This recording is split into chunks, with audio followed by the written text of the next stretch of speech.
Hello, hello, Otafest podcast listeners. This is season 9, episode 23.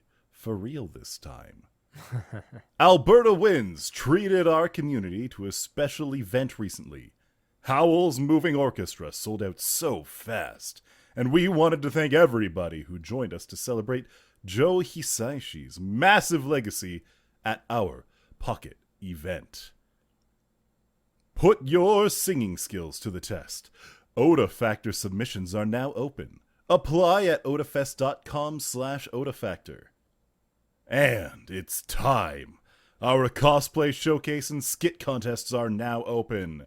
Check otafest.com/cosplay to join. Oh my god, Jay, there's so much happening. Everything is happening. Everything is happening so much. It's almost like the convention is 2 months away. Mike, you had to put it into a number. You really did, didn't you? Oh my lord. Oh my god. I think we have a countdown on our page, on our actual. On otafest.com? I thought we did. Maybe we don't. It's like 60 days at this point. Just like 63, 64 days probably. That sounds about right. That is too damn close. I'm not prepared. Look, I don't even know what I'm doing. We already doing. gave you people, yeah, that's right. I said you people, an extra day, an entire extra day, the February 29th to prepare. If you can't utilize that 24 hours, I don't know how to help you. Whoa. I don't think this February 29th helped me very much. I saw that there were some like marketing, not from us, but like there were some adverts out there that was 29th specific. They were like, flash sale for the leap year day sale for blankets. I don't know.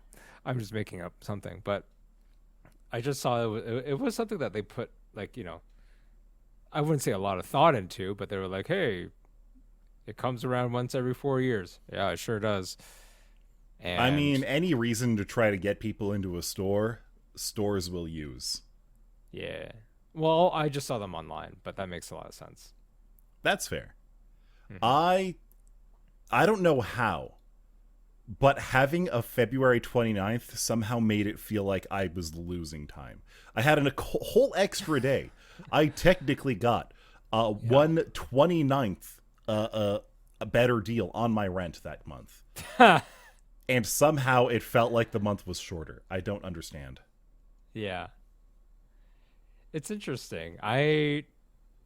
People always make jokes about, oh, hey, like, it comes around every 4 years. People who, there was a lady who turned 100 years old, but she was born on the leap year. So there was an article about her being 25 years old, which is, I think it's cute.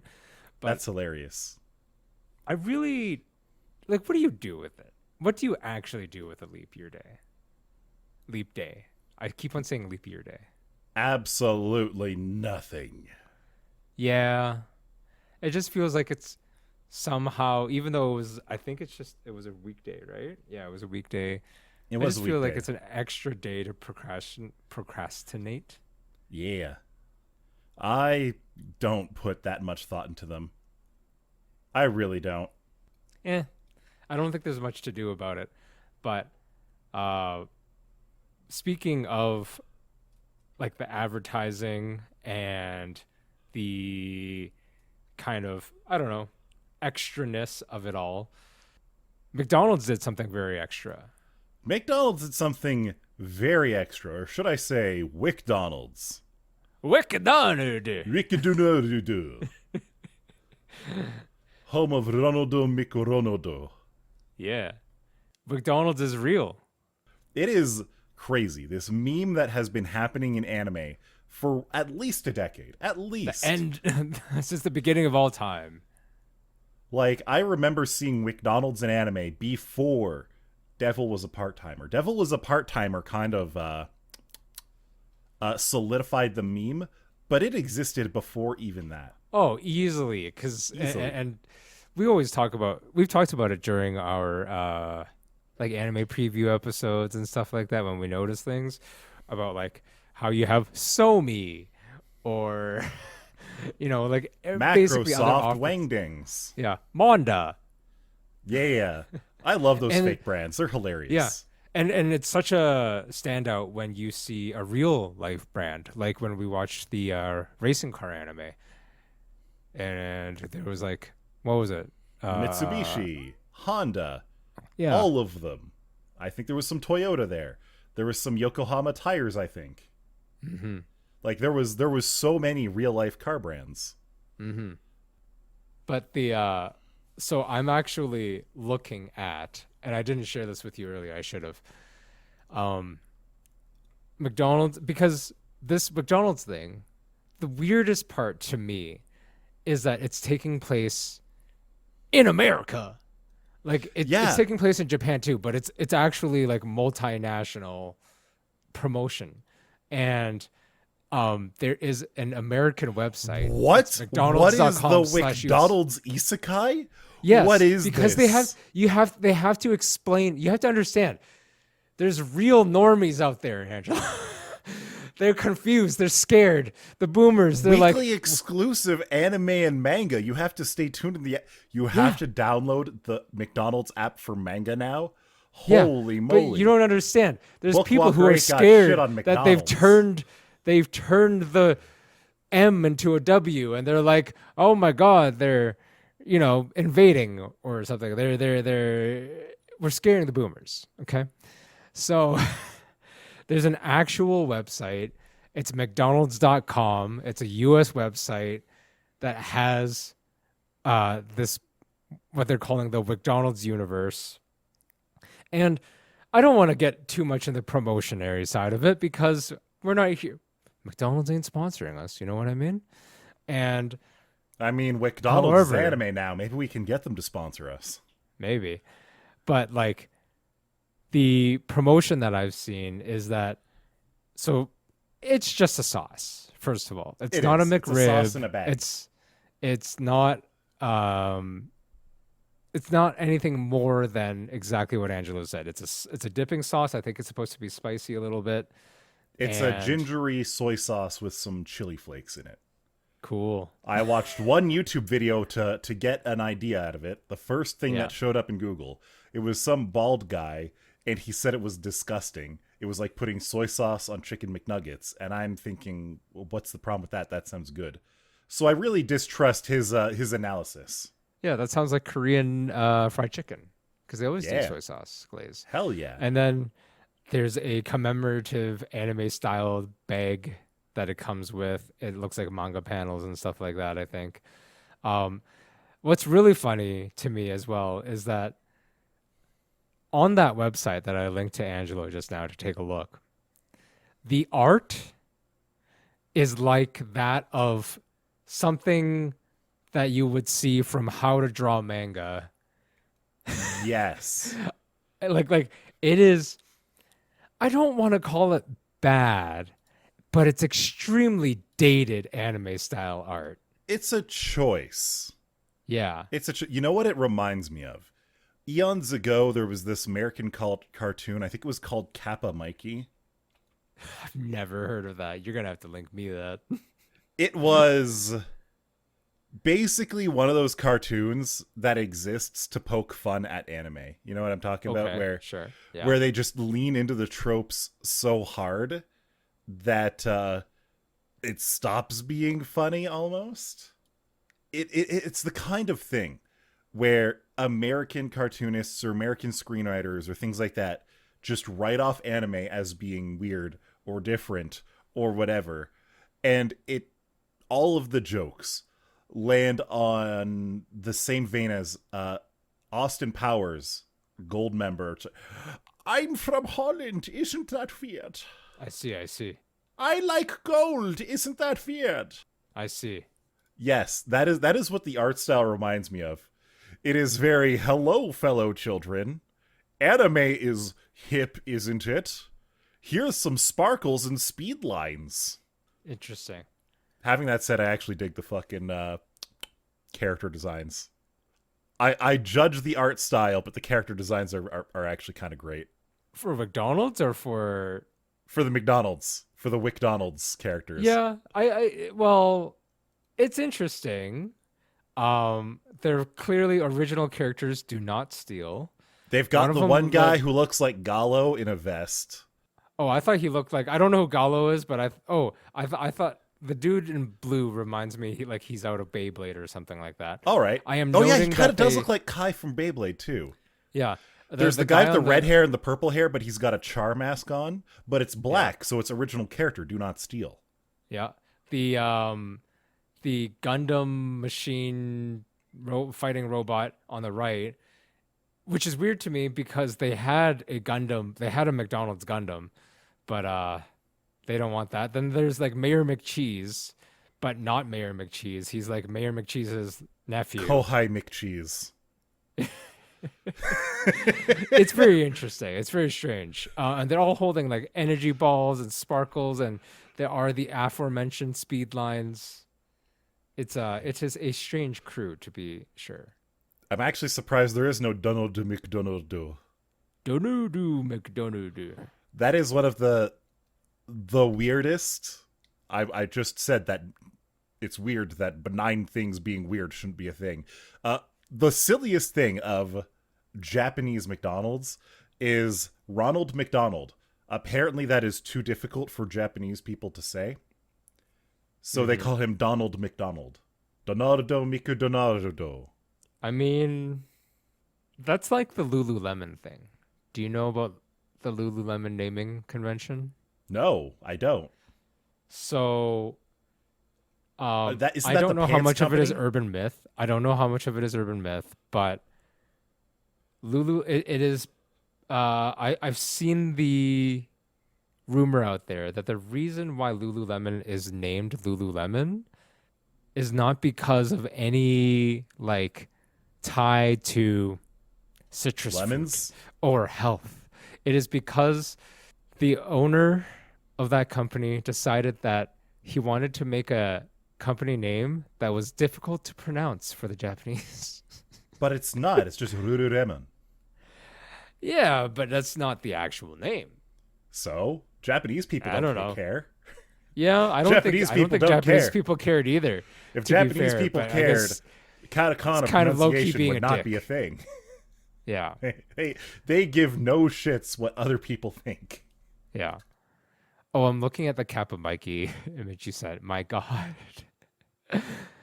Yeah, it is so we're trying to be anime, but we don't understand. Which is something that's kind of sad because there are so many Western shows that are so fucking anime. Like Avatar, off the top of my head. Avatar is very anime. Oh, yeah.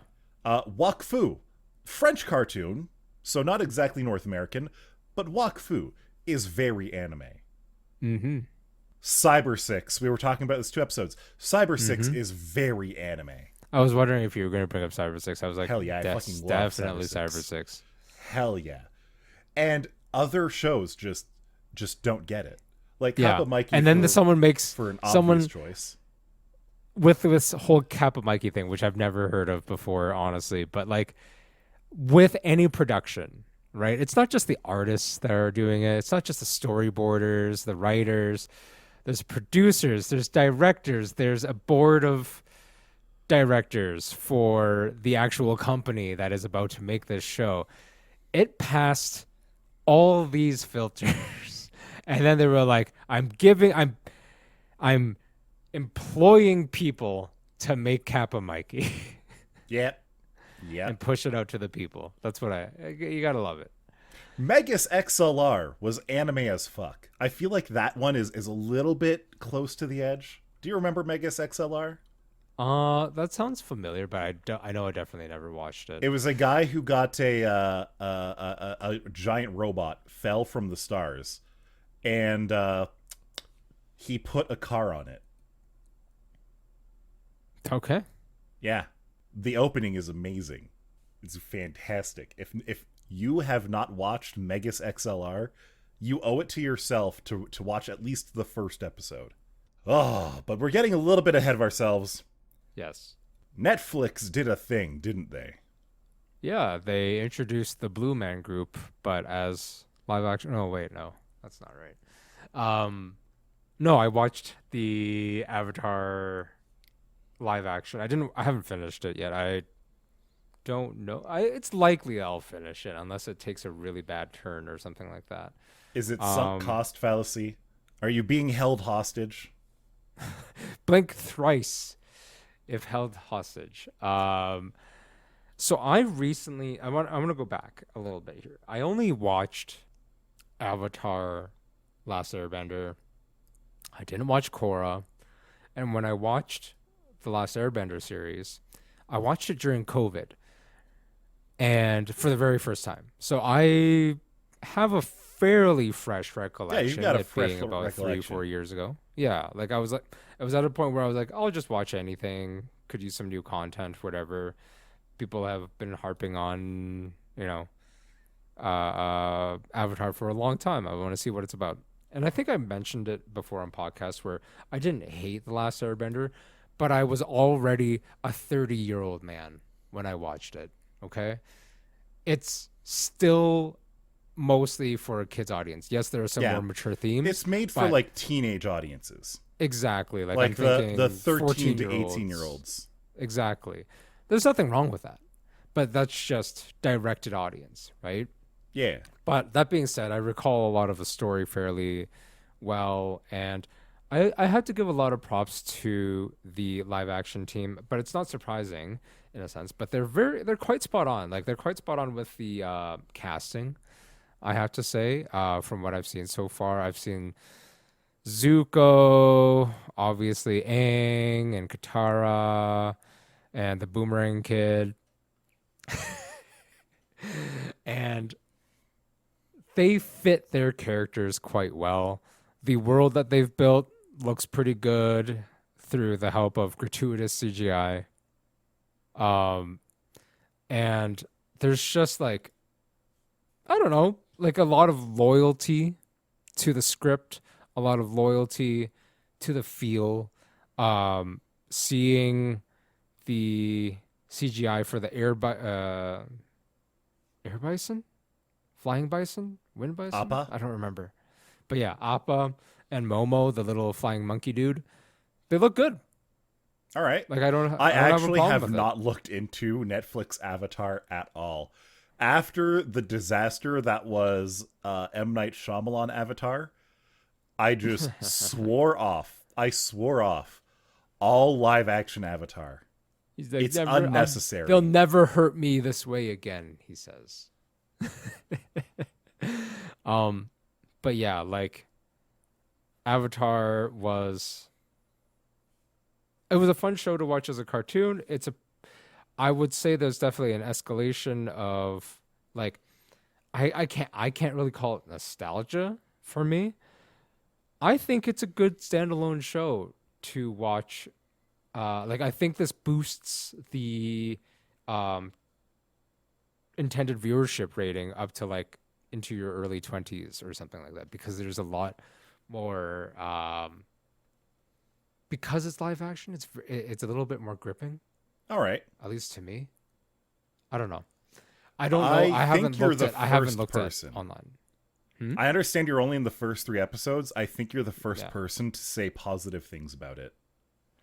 See, that's what I thought too. I think I haven't looked at reviews because I generally don't look at reviews. I think some people really like it, some people don't. I think it's a general mixed bag, but I could be wrong.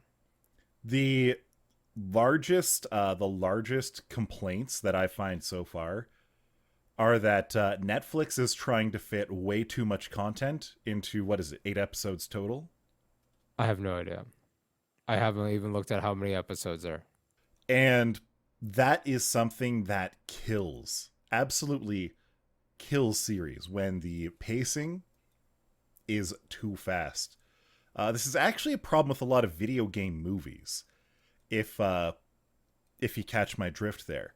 A lot of movie adaptations of other media, they don't have the proper amount of time to establish the characters like the original media does. Sure. Or in video game movies specifically, they almost always do this thing. Almost always, they do this thing where they introduce a brand new character that nobody watching cares about. Basically, to be the audience's self-insert and to just get told everything by all the characters. Adaptations like that are just no good. I'm definitely not like a hardcore fan as well. So You definitely aren't. That will affect like the view. When we're talking about like One Piece, for example, I'm more of a fan of One Piece than I am of Avatar. And you liked the found Netflix One Piece, didn't you? Yeah, it was. I mean, I thought it was great. Here's the thing about One Piece as a live action as well. I would say, regardless if you are a fan or not, but you know at least the source material somewhat, you have to suspend your disbelief way more for One Piece than you do for Avatar. 100%. One Piece is exceptionally goofy. Yeah, it's hard, especially early on. It's hard to really insert yourself into that world, understanding like the physical capabilities of the people in that world, especially like Luffy's, abilities. It's just hard to really want to understand that world more. In The Last Airbender's live action, to me at least, it's pretty bog standard in that you get to control elements. Like you're not the rules are pretty simple because everybody's like, I think as a child has imagined controlling elements. You know what I mean? Yeah. Like controlling fire or controlling water. Like if you're in the bathtub and you're like, if you're a child, you are in the backyard with the hose and like, I am the waterbender. And you squeeze the nozzle and it goes farther instead of just like going like blah, blah, blah. Yeah. It's very simple as a concept. My power as I water the daisies. Yeah. So I feel like not gotten into the later episodes yet, it's been a good time.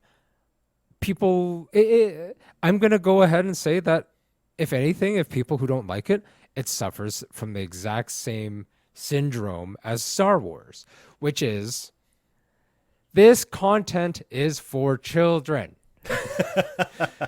Stop analyzing it like an adult because you're going to be unhappy when you do that. You just are. Kids like Star Wars. Kids like the prequels, the sequels, and the original trilogy. You say Kids that. I did not like Star Wars until I was a teenager. I was exposed to Star Wars as like an 8-year-old, 9-year-old, and I thought it was the most boring shit. I mean, that's also fair. To a certain point. Yeah. Like, it's very political. It really is. And especially like the prequel trilogy, like the Phantom Menace and onwards, it is so much political drama mixed with like 10 minutes of pod racing or lightsabers. Or Jar Jar Binks. You know what? As a fucking like 12-year-old or whatever. No, I wasn't 12. Yeah, I was 12 when that came out. That was 1999. Yeah, I was like 10. Honestly, as bad as fucking Jar Jar Binks was, he was such a breath of fresh air apart from all the political bullshit. He was made and marketed to children. He was. You know who complains about Jar Jar Binks? Adults. Because he's awful. So stop. He's really bad. Just stop that. But I get it. But like he had a purpose and he completely owned that purpose. Yes. So have you ever heard of the hypothesis or the theories that Jar Jar Binks was supposed to be like an anti-Yoda, like an animal Sith Lord? I heard something about that he's supposed to end up evil or something like that.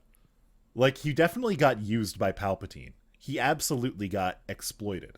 But there's a hypothesis out there that in the original scripts or whatever, he was actually supposed to be the Sith badass pulling the strings. Kind of like an anti-Yoda.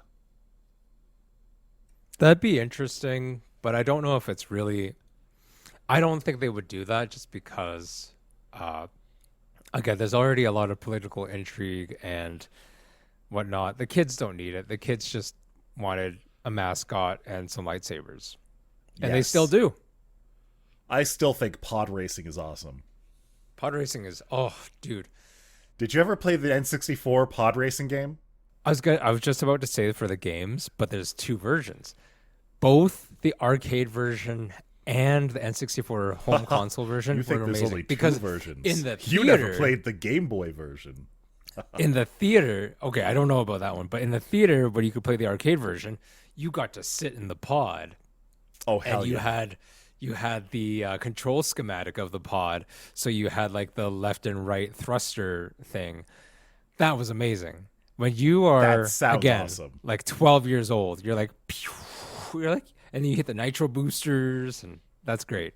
Hell yeah. The home Hell console yeah. version was just as good because you had a extended roster of characters. You could play as Sebulba. I remember when you unlock Sebulba, if I remember right, he's the last guy you unlock. And holy shit, his pod was amazing. It His was stats were nuts. huge too. Like Yeah. it had insane stats. It was absolutely massive. Yeah. If I remember right, the only thing that they nerfed against it was like the turning or control radius. I thought it was the health. Like I thought it was quite Maybe it was delicate the health. or something like that. Maybe it was the health. It doesn't matter. The point being is like lots of fun memories. I Hell don't know yeah. about this Game Boy version. I don't need to know about The Game it. Boy version kind of sucked, not gonna lie. It's a Game Boy version. It's got the Game Boy. And it was it's the pod boy who racing games. portably. It was pod racing portably. And where else are you supposed to get that? True. We didn't live with the Switch nowadays or the Steam Deck. Nope. Actually, I think pod racing is on Steam, so you could play it on the Steam Deck now. Oh, wow. Can you? I'm 90% Can you? sure because there's an extensive Star Wars library on Steam. There for one really thing. is. Pod. No, there's nothing under pod racing. I see Damn. poly racing. Yeah, I don't see it either. Yeah, there's no I'm a pod racing on liar. Steam. But I mean, It's okay. you can put an N64 emulator on the Steam Deck. So, you can True. do it. You can do it. Yeah. But yeah, Oh. fond memories. And then I don't know. I'm sure some people like enough people are enjoying the live action treatment. I wonder if other properties like are we going to see Naruto, for example? I hope not. I really hope not. I don't oh god, Naruto went on for quite a while for one thing. The problem with Naruto is that there was so much filler in the anime because Studio Pierrot, the studio that was doing it, that Yeah. was at a time where you didn't take seasonal breaks. You went True. 100% all the time. So every time that they ran into where they ran Stretch, into no more manga, where they ran out of manga to adapt, they had to create something new. That's where a lot of the filler arcs in Naruto came up. Like, if I remember correctly, it's something like 2/3 of the Naruto anime are filler. I have no idea what the stats are, but I could believe that. In Bleach, there's like 2 or 3 different arcs in the anime that are filler arcs. And then, of course, there's One Piece where instead of making filler arcs, they instead just stretch out single chapters into entire episodes. Most Yeah. anime episodes are like 2 or 3 chapters of manga. One Piece, it's a 1-to-1 thing. Mm-hmm. That is where a lot of people complain about One Piece being too damn long comes from. That is true. I'm just like on the opposite side, the flip side. We've already mentioned it a little bit. Like live action, first of all, it's more expensive to produce. You have problems like the longer the series goes on, you worry about aging out your actors. You have to cram content or remove content. I don't know what is worse for pacing, really. But I think that there's some real arguments for, I don't know, like really popular animated series and more of them becoming live actions because the truth is that they're not doing a bad job. Regardless of how your individual take on it might be like, they didn't include this niche character that was in the original series, but they ended up doing something amazing. and they only made them a reference or something like that. It's like, How dare they cut Tom Calm down. Bombadil from the Lord of the Rings movies? It has been 20 years and I'm still stuck up on this. that's exactly it. That's so much of it.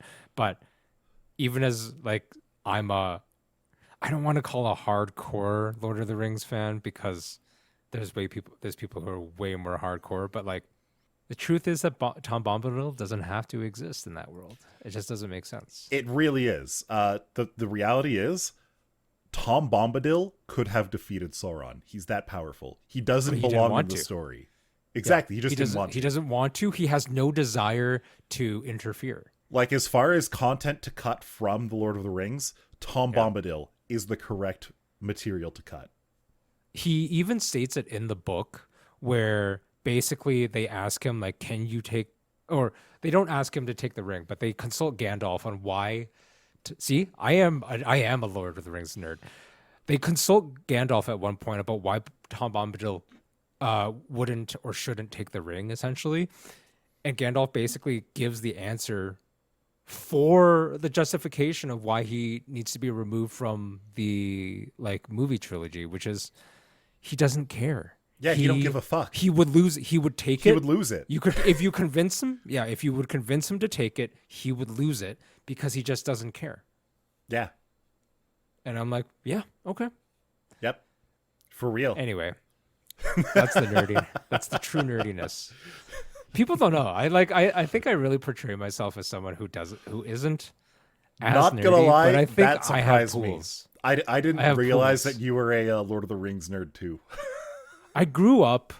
You grew up reading at the right books. I actually did not really. I know this is going to be really controversial because you'll be like, "You're not a fan at all." Then I What, don't you care didn't for like the the movies movies? that much. That's I don't fair. care for the movies that much. So the mainly movies got because me into it. I was quite young when the movies started coming out. I had a tendency to read a lot more than I watched as a kid, and I still kind of do. I really love reading. And partially it would be like, oh, they cut some things from the movies that I would have liked to seen. Tom Bombadil not being like a huge one, but like I just don't care for adaptations that much. I actually like source material a lot, so I'd rather read it. And I read the crap out of it because it got popular and the books got re-released. So I watched them by buying, or I read the books by rereading what I got from like the Scholastic Book Fair of Lord of the Rings. So I remember that Yeah. it was grade 8 for me. We had just read The Hobbit in class. And that is when the first movie came out. So I was like, yeah, I'll watch that. And then I loved it so much, except, of course, being the first movie out of a trilogy, it doesn't properly end. So I was like, well, now I gotta go read these dang books, don't I? I'd better get on that. So I read the books and enjoyed them. They're great. To the point where when certain events didn't happen in the movie or happened differently, I was a little bit incensed. Yeah. As an example, what happens to sorry, Saruman after everything in Isengard? Well, him and Grima Wormtongue just fucking waltz out of there, go on their merry way, and eventually they go over and take over the Shire. They ruin the Shire. And this is actually kind of like a character arc moment for the hobbits, because they've left their hero friends behind. Their Aragorn's in Gondor. Gimli and Legolas are fucking around somewhere. Being best friends. They were roommates. Oh, they were great. They were roommates. Yeah. They get back to the Shire and they realize, holy shit, what the fuck has happened here? And instead of being timid little bitches like every other hobbit in the Shire, they start being absolute badasses, complete chads, because that's what they've been doing for the last couple years. And they were like, wreck house. Flex, this is my house. They kick out Saruman. Well, they actually do kick out Saruman. Grima kills Saruman, and then all the hobbits kill Grima. Spoiler alert. But yeah, they don't rely on anyone else. They don't rely on anybody else. They're they have this long-held reputation as just being homely little gardeners and farmers, and like they just want food and merriness. And you know what? Those are all good things.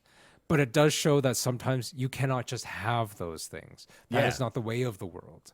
We want peace. We want everyone to be happy, healthy, and secure. But in that security that you need to be able to show that there is more to you than just the desire to be happy and healthy, right? And I understand why they couldn't put that in the movie. It is legitimately that all of it is book 6 of Lord of the Rings. I think it's extended.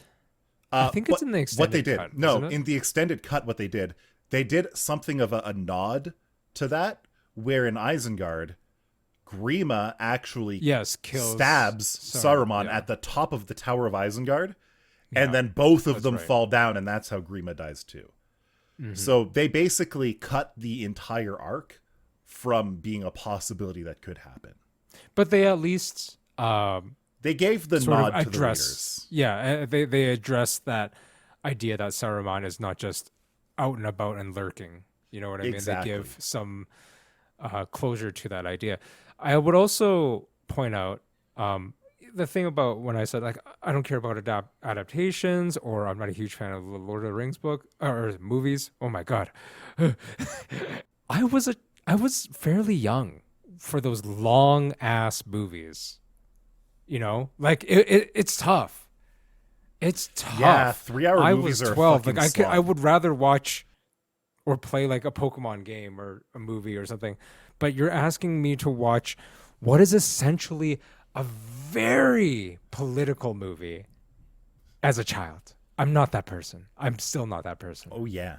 So every now and then I think I want to watch all the Lord of the Ring movies. And so I set aside time on a weekend to do it, and I get through one of them. I get through one and I'm like, holy shit. Yeah. It's fucking time to cook dinner already. God damn, I just woke up and watched a movie. Then there's the second part late? Of the adaptations that make it a very big issue for me. I really do like The Hobbit. It's a really fun book on its own. When they made the movies, and then I went and watched the first part, I was like, what are you doing? That hurt me. Yeah. The Hobbit needed to be less than 3 movies. Potentially 1 movie. Potentially 2. Definitely not 3. I liked the character design. I liked the spectacle of The Hobbit. There was a lot of fun things that they put in the movies, but it was just I didn't need Toriel. I didn't need weird Legolas. You didn't. Like, I'm proving that I have seen it. It's funny. I watched the first part, was like, what the heck? I don't want to watch the rest of it. I skipped the second part, and then a friend wanted to go see the third part, so I did. I did watch all 3 parts, and I'm not going to say that I hated them. I had fun still, because the spectacle was there, but they drug things out so far. Like everything that happened in Mirkwood, for example, between all the spiders being trapped by the elves, getting escaping in the barrels. Those story beats were all there in the book. Yeah. In the movie, they strung it out. They were like, okay, how do we tie the spiders back into Lord of the Rings? And in the lore, the spiders in Mirkwood are like Shelob's babies. We don't care about that in The Hobbit. In the movies, they're like, okay, we need one of these elves to like the dwarves. We need a sexual relationship here. Why? Okay, we need to throw in orcs chasing them the whole time. Why? They left them back at Moria. Of course, back at Moria, the goblins, I should say, not even orcs, the goblins. They eventually were like, yeah, the dwarves are going to the Dragon Mountain. Let's go fuck around there and see if we can take the gold. We didn't need to create an entire story arc around. I also what was remember effectively 3 lines when I watched the third part, the like Deus Ex Machina of the mountain goat that carried, I think it was Bilbo and whoever, to like the place that they absolutely needed to be, because otherwise everything else was going to fail. And I was like, you could have just put them in the spot that they were supposed to be by letting the story play out normally. That's the craziest thing about the Battle of 5 Armies. but they it made is it the least important really part of the book. way too to grand. the point where Bilbo Yep, fucking gets he actually knocked doesn't in the head with a witness. rock right at the beginning of Yep.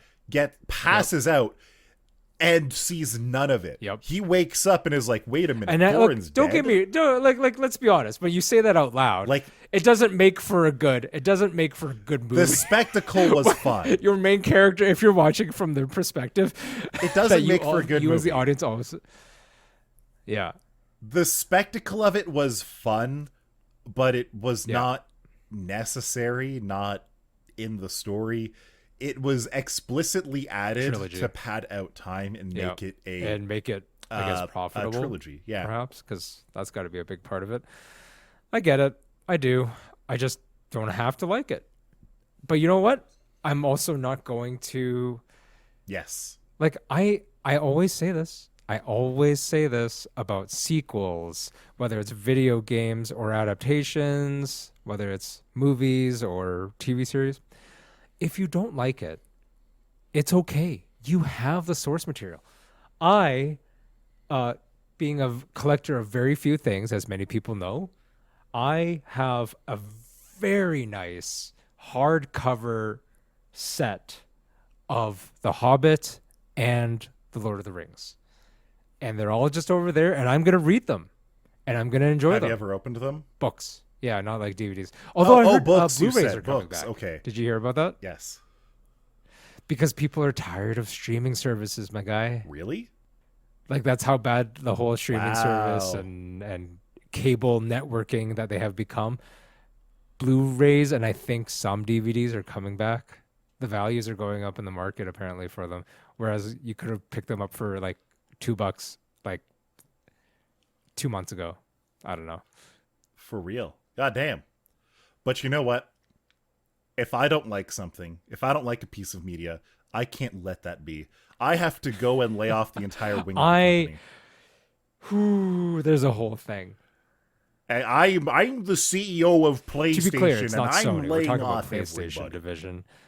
But there are a lot of so we know that in the tech sector, I'm sure a lot of people have heard that in the tech sector, a lot of people have been laid off recently. The games divisions are not immune to that, but they're laying off first party studio. So PlayStation's first party studio stuff is like I think like Gearbox is one of them. I want to double check because I don't want to get this completely wrong. They're laying off their entire London studio. They're laying off the studio in London. They are just going 900 people fucking overall. Earth, They're laying off people from Insomniac, Naughty Dog, which have produced some really, really good games. And I don't even want to necessarily. What's crazy to me, if they think these studios aren't profitable anymore, why do they lay people off or instead making of just selling the studio or have like just reinvesting in them? So I read somewhere recently, I think it was actually off of Dio's social media feed, where she was talking about something similar in the world of like tech layoffs. And I don't know if Dio specifically posted it, but I think it was like maybe an offshoot like topic where somebody pointed out that FromSoft, the people behind like Elden Ring and Bloodborne, they don't lay off people. Yes. Even if they have like some hardship or there's some time where like between releases where they're obviously FromSoft just nurtures their talent and holds on to them. And because of that, they're able to crank out banger after between banger. major game releases or DLC releases, so they're not technically making a whole lot of money right now, for example. They're holding on to their people because those are the people that got them where they are now. Like they are with all respect to everyone else at other studios and all the talents that's out there, the people at FromSoft really know how to make Soulsborne games really well, and they do it over and over again because they retain the talent and they grow with the talent and they develop the talent. Yeah. It's kind of invest in the talent. Yeah. Like but if you keep on doing the short term, I have hired we have sold the project. Now we are going to fire because we're not selling. Yeah. There's nobody left If you behind. fire everybody, you know what the developers are going to do? The most talented developers are going to change industry it's to one almost where like they they don't want get job fired every stability. 3 years. Yeah. So your best developers are going to disappear. The artists are going to change industry to something they don't get laid off every 3 years, or they'll just make their own way so that they have stable employment. If you are living in a situation where you don't know if you'll be able to pay rent or buy dinner a year from now or 6 months from now, that is the last. Yeah. No one wants industry you wanna instability. be in. Even if you're making $1 million, in the 3-year process, that's tough. And that's the other thing. No, they're Game not. devs, they aren't paid well. They aren't paid $1 million. They are paid And I don't want to below average for what they because do. we know that, for example, Nintendo's pretty shady and evil in their own ways, but Nintendo also retains their talent. Generally speaking, I'm not saying they don't have layoffs. I'm saying that overall, you hear about this PlayStation thing. Yeah.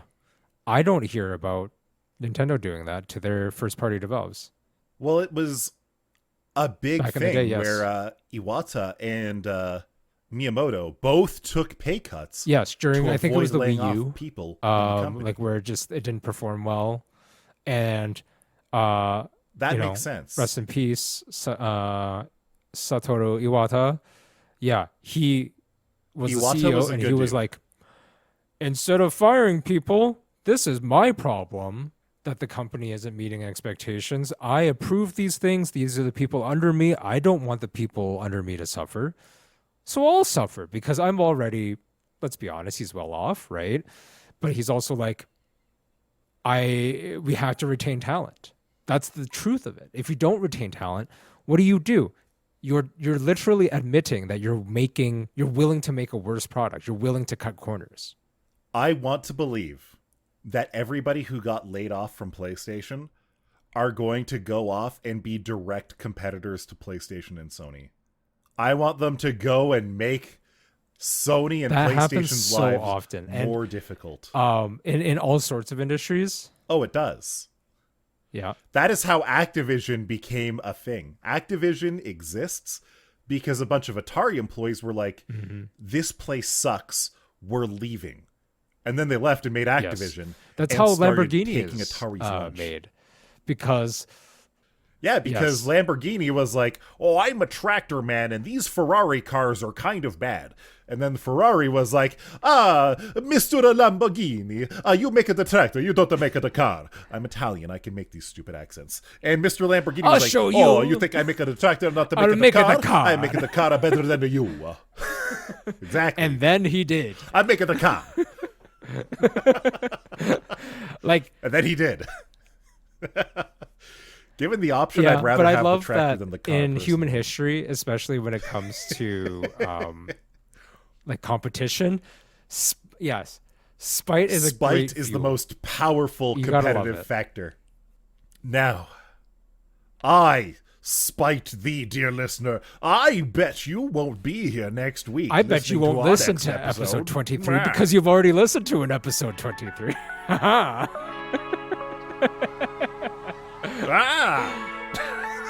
Take care. Thanks for listening. Bye bye.